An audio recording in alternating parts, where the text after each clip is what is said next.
Hello guys, welcome to our channel. నేను వెంకట్ తేజ. ప్రస్తుతం మనతో పాటు social activist and Narisena founder Latha Botla గారు ఉన్నారు. అంతా మాట్లాడదాం. నమస్తే మేడం. నమస్తే తేజ. సో రీసెంట్గా ఒక ఎమ్మెల్యేకి సంబంధించి బయటికి ఒక వీడియో వచ్చింది, అతను రాసలీలలు అని చెప్పేసి. నిజానికి అందులో అతనే ఉన్నట్లు కూడా వీడియో ఉంది. అయితే ఆ వీడియోలో ఉన్న అమ్మాయి బయటకు వచ్చి అతను నన్ను కావాలని బ్లాక్మెయిల్ చేసి ఇదంతా చేస్తున్నాడు, ఈ విషయం మా హస్బెండ్కి తెలిసింది, మా హస్బెండ్కి తెలిసిన తర్వాత రెడ్ హ్యాండెడ్గా పట్టుకోవడానికి నాకు ఒక పెన్ కెమెరా ఇచ్చాడు. పెన్ కెమెరా ఇచ్చిన తర్వాత నేను అతనితో పాటు హోటల్కి వెళ్ళి హోటల్లో జరిగిందంతా కూడా రికార్డ్ చేసాము, రికార్డ్ చేసిందంతా కూడా ఇప్పుడు బయట పెట్టాము అని చెప్పేసి ప్రెస్ ముందుకు చెప్పింది. సో నేనేమంటున్నానంటే ఆ ఎమ్మెల్యే తప్పు చేశాడు, వీళ్ళ హస్బెండ్ కూడా తప్పు చేశాడని నేను చెప్తున్నా. అంటే ఆల్రెడీ ఆమె తప్పు చేసి ఒక పక్క ఇబ్బంది పడుతుంటే ఇతను ఒక కెమెరా ఇచ్చి మళ్ళీ అదే తప్పు చేసి బయట పెడదాం అని చెప్పేసి ఎలా చెప్తాడు? అంటే ఇక్కడ ఒక స్త్రీ అతనికి ఒక ఆట బొమ్మలా కనిపిస్తుందా?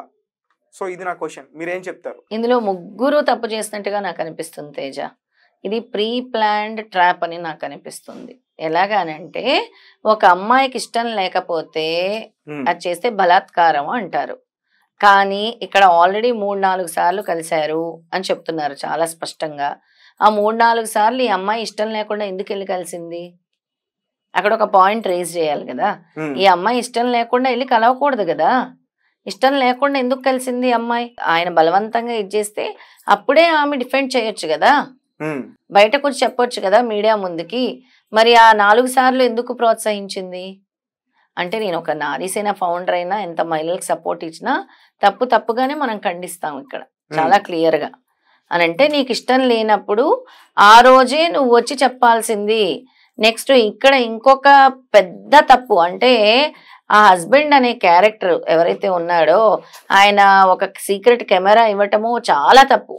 అంటే నీ భార్యకి ఇలా జరిగింది అంటే ఏమి హస్బెండ్ అండ్ రిలేషన్ అని చెప్పాలి, హస్బెండ్ అండ్ వైఫ్ రిలేషన్ అని చెప్పాలి ఇది. అంటే నీ వైఫ్ ని ఈ విధంగా జరిగింది అని అంటే వెళ్ళి పట్టుకో అని చెప్తున్నావా? రికార్డ్ చేయించి దీన్ని ఎందుకు మీడియా ముందుకు తీసుకొచ్చావు? అంటే మీరే బజార్లో వేసుకొని ముందుకొచ్చి దీన్ని ఒక ట్రాప్ గా ఆయన దగ్గర నుంచి డబ్బుల కోసం మీరు ఆడిన గేమ్ లాగా నాకు అనిపిస్తుంది ఒక విధంగా చూసుకుంటే. కానీ ఇక్కడ మళ్ళీ ఆ హస్బెండ్ వైఫ్ ని ఒక ఆట వస్తువుగా కూడా చేసినట్టుగా కూడా అనిపిస్తుంది 2 కోణాల్లో ఆలోచిస్తే. కానీ అక్కడ ఇద్దరు ప్రీ ప్లాన్డ్ గా చేసినట్టు కూడా అనిపిస్తుంది ఇంకో కోణంలో ఆలోచిస్తే. మనం హస్బెండ్ అండ్ వైఫ్ ఇద్దరు మాట్లాడుకొని ఒక అండర్స్టాండింగ్ వచ్చి హస్బెండ్ చెప్పినప్పుడు అండర్స్టాండింగ్ అంటే ఆమె కూడా ఏం చెప్తుందంటే మా హస్బెండ్ కూడా నన్ను బెదిరించాడు ఇప్పుడు చెప్తుంది. మరి ఆ రోజే కనుక నీకు ఇష్టం లేనప్పుడు నేను పెట్టుకోను ఈ కెమెరా, నేను వెళ్ళను అని చెప్పాలి కదా. ఇదంతా నాకు అనుకోని పరిస్థితుల్లో జరిగిపోయింది, ఇక్కడతో ఆపేయచ్చు కదా. మళ్ళీ దీన్ని ప్రొలాంగ్ చేసి మళ్ళీ సీక్రెట్ కెమెరా పెట్టుకొని మళ్ళీ దాన్ని రికార్డ్ చేసి మళ్ళీ దాన్ని రచ్చ చేసి మళ్ళీ దాన్ని బజార్లోకి తీసుకొచ్చి మళ్ళీ దాన్ని హైలైట్ చేసి ఆ చిత్రాలు కూడా మనం చూడలేని విధంగా ఉన్నాయి అని చెప్తున్నారు. మనం చూసే తగినట్టుగా ఉన్నాయి, అసలు చూసే విధంగా ఉన్నాయి వీడియోలు అని అంటే అక్కడ ఆ వీడియోలు చూసినప్పుడు ఏమనిపిస్తుంది తేజ? ఆ అమ్మాయి ఇష్టం లేకుండా బలాత్కారం చేస్తున్నట్టు అనిపిస్తుందా? కెమెరా ఉందని చెప్పి తను ఇష్టంగా తనకు నచ్చినట్టు బిహేవ్ చేస్తుందని కూడా అనుకోవచ్చుగా. అంటే కెమెరా ఉందని తన సెన్సెస్ లో ఉండి తను యాక్ట్ చేస్తుంది అనమాట. అంటే తన శీలాన్ని బలంగా పెట్టి తన ఆత్మాభిమానాన్ని తనే బజారుకి ఈడ్చుకోవాలని ఆలోచించిందంటావా? అంటే నాకు అలా అనిపిస్తుంది, అంటే అతనికి తెలిసిపోద్దేమో అలా ఇది చేస్తే. అలా చేయటం వల్ల ఏమొస్తుంది వీళ్ళకి? ఇప్పుడు ఆయనని బయట పెట్టారు అంటే ఫస్ట్ నువ్వు వెళ్ళడమే పెద్ద బూతు తప్పు. నువ్వు రాజకీయంలో ఎదగాలి అని అనుకుంటున్నావు, దానికి వెళ్ళి ఉండొచ్చేమో, వెళ్ళావేమో, అది నీ పర్సనల్, మేము మాట్లాడము. కానీ నువ్వు వెళ్ళి 4 సార్లు నీకు ఇష్టం లేకుండా ఎందుకు వెళ్ళావు? ఫస్ట్ నేను అడిగే క్వశ్చన్ అది. నీకు ఇష్టం లేకపోతే ఆ రోజే ఖండించాలి, నాకు ఇలా జరుగుతుందని అదే రోజు మీ హస్బెండ్కి చెప్పాలి ఫస్ట్ టైమే. ఎందుకు చెప్పలేదు? నీకు ఇష్టం లేకుండా ఎందుకు వెళ్ళావు? ఎందుకు ఇంతవరకు జరిగింది? మళ్ళీ మీ హస్బెండ్ నీతో ఎందుకు గేమ్ ఆడుతున్నాడు? మా హస్బెండ్ నన్ను బెదిరిస్తున్నారు అని చెప్తున్నావు. నిన్ను ఎందుకు బెదిరిస్తున్నాడు మీ హస్బెండ్? ఏ విషయంలో బెదిరిస్తున్నాడు మీ ఆయన? మరి అలాంటి ఆయనతో నువ్వు రిలేషన్ ఎలా కంటిన్యూ చేస్తావు? అంటే ఇంతకు ముందు కూడా అతనితో మాట్లాడిన కాల్ రికార్డింగ్స్ ఉన్నాయని చెప్తున్నారు.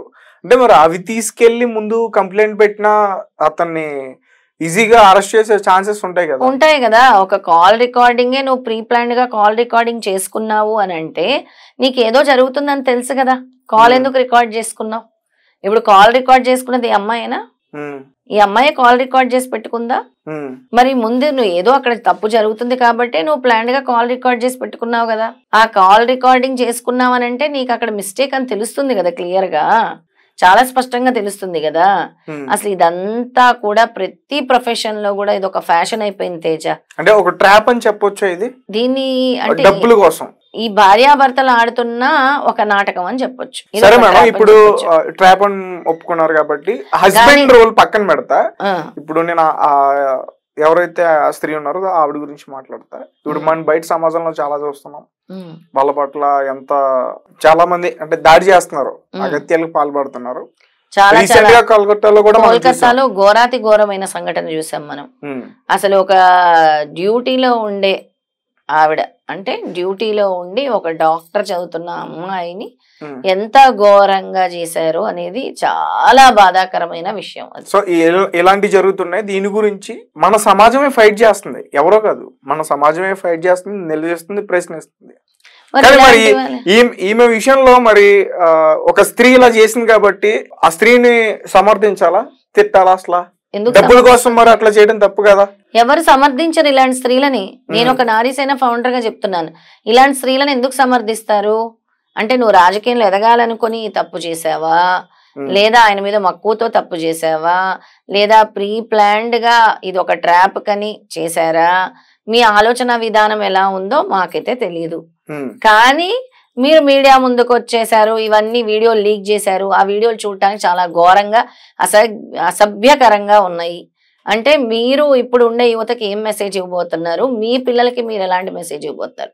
ఒక తల్లి తండ్రిగా మీరు మీ పిల్లలకి నేర్పించబోయేది ఏంటి అని అడుగుతున్నాను నేను. నిజంగా మేడం, అంటే ఆ వీడియో ఒకవేళ వాళ్ళ పిల్లలు కనుక చూస్తే తలెత్తుకోరేమో అనిపిస్తుంది నాకైతే. రేపు పొద్దున్న వాళ్ళ స్కూల్కి కాలేజీలకు వెళ్తే మీ అమ్మ అంట మీ నాన్న అంటే మీకు అది చాలా బాగుంటుందా? అంటే మీ పిల్లల్ని ఎక్కడ నిలబెట్టాలనుకుంటున్నారు? సంఘ విద్రోహక శక్తులు ఇలాంటి పిల్లలే తయారవుతారు. ఎందుకు అని అంటే ఇలాంటి నెగిటివ్ ఆస్పెక్ట్స్ లోకి వెళ్ళినప్పుడు, ఇలాంటి నెగిటివ్ ఇన్ఫ్లుయెన్సెస్ జరిగినప్పుడు, వాళ్ళ మనసు బాధ కలిగినప్పుడు ఈ ప్రభావం పిల్లల మీద ఖచ్చితంగా పడుతుంది. ఇది 4 గోడల మధ్య ఉండి వాళ్ళ పర్సనల్ లైఫ్ ఇది బజార్లోకి ఈడ్చుకుని తప్పు చేసి మీడియాల ముందుకు వచ్చిన తర్వాత వాళ్ళ పరువు బజార్లో పెట్టుకున్నట్టే అది. మరి హస్బెండ్ విషయానికి వస్తే ఏం చెప్తారు మేడం?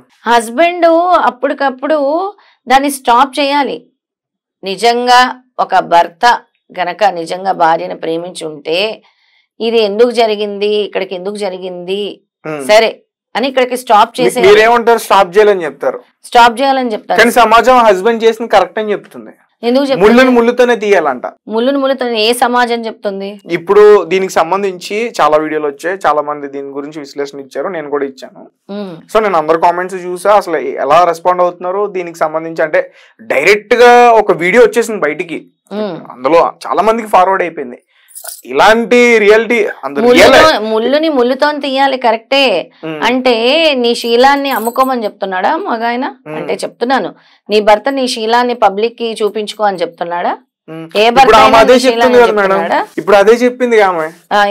పెన్ కెమెరా తీసుకెళ్లి పెట్టేదంతా చేసిందంటే ఇక్కడ జరిగింది అదే కదా. ఆ అమ్మాయి దానికి ఒప్పుకోకుండా ఉండాల్సిందని చెప్తున్నాను. ఇప్పుడు తన శీలమే కదా పోయింది, ఇక్కడ ఆట వస్తువు అయింది ఎవరు? ఆ అమ్మాయే కదా. ఇప్పుడు మరి లాస్ట్ కి అన్ని విధాలా కోల్పోయింది ఆ అమ్మాయి. ట్రాప్ లో మెయిన్ గా ఇన్వాల్వ్ అయింది ఆ అమ్మాయి, బలైపోతుంది ఆ అమ్మాయి. అంటే నేనేమంటున్నానంటే అమ్మాయిది తప్పు ఉంది, ఆ తప్పు నుంచి తప్పించుకోవడానికి ఇంకా తప్పులు చేసిందని నేను అంటున్నా. పూర్తిగా తన మీదే నేను నెట్టేట్లా. ఇందులో హస్బెండ్ తప్పు చేశాడు, ఆ అమ్మాయి తప్పు చేసింది, ఆ ఎమ్మెల్యే తప్పు చేశారు, ముగ్గురు తప్పు చేశారు. ముగ్గురువే తప్పులున్నాయి, లేవు ఎవరు కరెక్ట్ అని మనం చెప్పలేము. ఇందులో ముగ్గురు తప్పులే. ఇది ఇప్పుడు మాట్లాడే వాళ్ళు ఎన్నైనా మాట్లాడతారు తేజ, కమెంట్స్ పెట్టే వాళ్ళు ఎన్నైనా కమెంట్స్ పెడతారు. వాళ్ళు ఆ సిచ్యుయేషన్ లోకి వెళ్ళి ఇన్వాల్వ్ అయినప్పుడు వాళ్ళు ఫేస్ చేసిన ఛాలెంజ్ కి అసలు వాళ్ళు కమెంట్ పెట్టడం చాలా ఈజీగా విమర్శించవచ్చు ఎవరినైనా కదా. ఏముంది, రాయటమే కదా కమెంట్ అంటే. దాన్ని విశ్లేషించి రాయరు కదా, వాడి అభిప్రాయాన్ని వాళ్ళు రాస్తున్నారు అంతే. అంతకు మించి ఏముంది? అందులో పాజిటివ్ కమెంట్స్ రావచ్చు, నెగిటివ్ కమెంట్స్ రావచ్చు. కానీ సిచ్యుయేషన్ లో చూస్తే ఇక్కడ అన్ని విధాలా నష్టపోయింది ఆవిడే అవుతుంది, బజార్లో పడింది ఆవిడే అవుతుంది.